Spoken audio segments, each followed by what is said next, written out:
Greetings, folks. Yeah, you know what it is. TMOT back again for another drive time. Yeah. If you can like it, you can share it. Seek first, understand, then to be understood. Never take the light of truth. Place it under a basket. Always let the light shine bright for others that they may see. There we go. All right.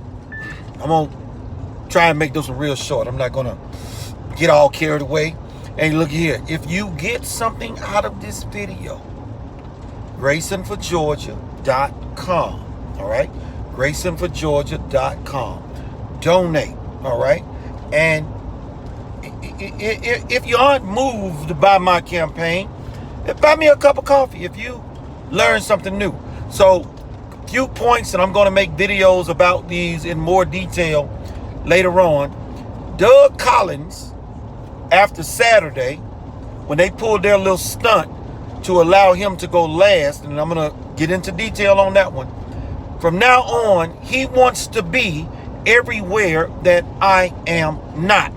You got to stand by for that video. And I mentioned by name the former GOP chairman who literally offered me $20,000 to drop out of the Senate race I was in 2014 and run against another one. Hell, I hadn't even got off the stage before somebody called him, and he was ringing my phone.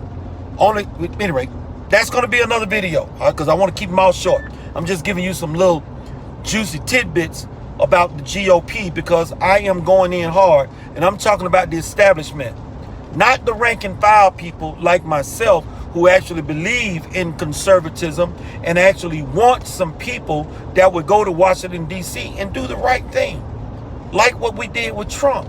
The difference with Trump, the press messed up, giving him all of that airtime, and people got to hear what a non-politician sounds like me.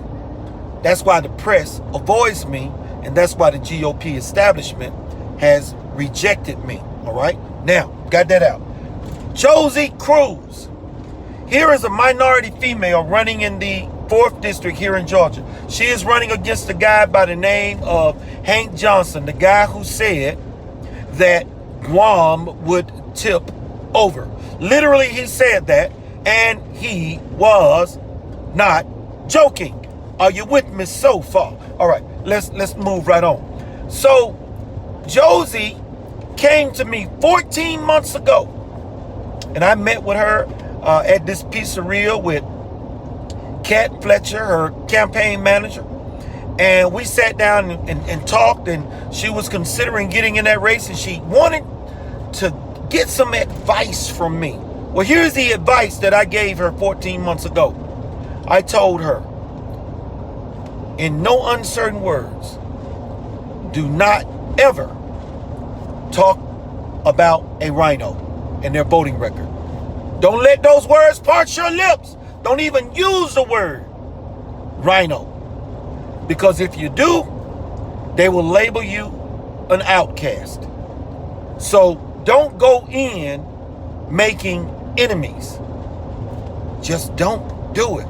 But why do you do it? Because I don't give a damn. I'm taking mine to the people, the real deal.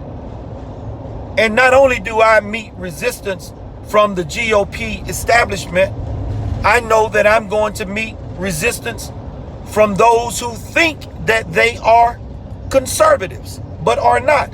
Just like I meet resistance from those who think they are Christians and are not when I bring up things. Well, now, how can you call yourself a Christian and support abortion? Like all of those Christian Negroes up there in Chicago. How can they call themselves Christians when they voted for this woman who is married to another woman? Do you understand what I'm saying? So my advice to her was not to put herself in that situation at all. Well, lo and behold, what happened was she didn't put herself in that situation. So once she got into the race, the GOP paid her no attention. She is the only person that is running against Hank Johnson. The only person. She is the Republican. He is the Democrat. Well, understanding that and knowing that, she asked Doug Collins for his endorsement. Doug Collins, the Rhino. Doug Collins endorsed Karen Handel before the primary had ended. She has a 49% constitutional voting record, by the way. But Josie waited until after the primary, when it was clear that it was just her and Hank Johnson. And Doug Collins' response to her was, I'm not going to be able to endorse you because I have friends in the 4th district. Well, who are his friends? Who are his friends? Only other person running is Hank Johnson. Is that his friend? Is that who he is talking about? So do you see where I'm coming from with this? I also pointed out when I spoke this past Saturday, which of course is why Doug Collins don't want to be where I am. He wants to be everywhere I am not. I also made it clear that the GOP, if they can offer me $20,000 to drop out of a race and go run against Hank Johnson, why haven't they offered Josie Cruz any money to mount a campaign against Hank Johnson? And I said up there while I was speaking, that lady right there, the GOP hasn't offered her a dime.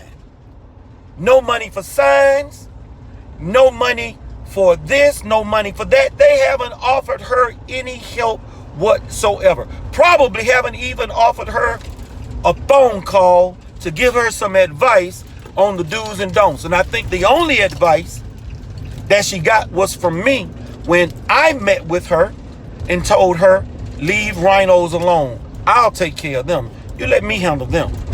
You just run your race and stay out of their crosshairs. Because if you make the GOP establishment an enemy, the only friends that you will have are those that ain't got millions of dollars to throw behind you in winning that seat. And I have been saying for years, and I'm finna shut up, the GOP and the Democratic Party, they have a deal. We have 10 districts for Republicans, 4 districts for Democrats. Neither one of them will put money or a bunch of money behind anybody running in the opposing district. So the Republican Party, they don't mess with Hank Johnson's district because that's the understanding, unsaid. Every now and then there is an exception to the rule where they may enable somebody else to get out or help get somebody else out and put somebody else in temporarily till they can get the puppet back in that they want.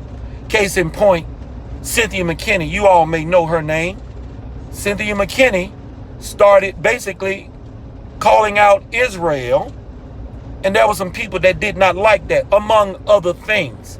Well, they got her out with Denise Majette, and once Majette was out, enter Hank Johnson. That's how politics are played, folks. It's a dirty, dirty, dirty business. And the only people that are losing in this dirty, dirty, dirty business are the conservatives. Because conservatives actually believe in the Constitution.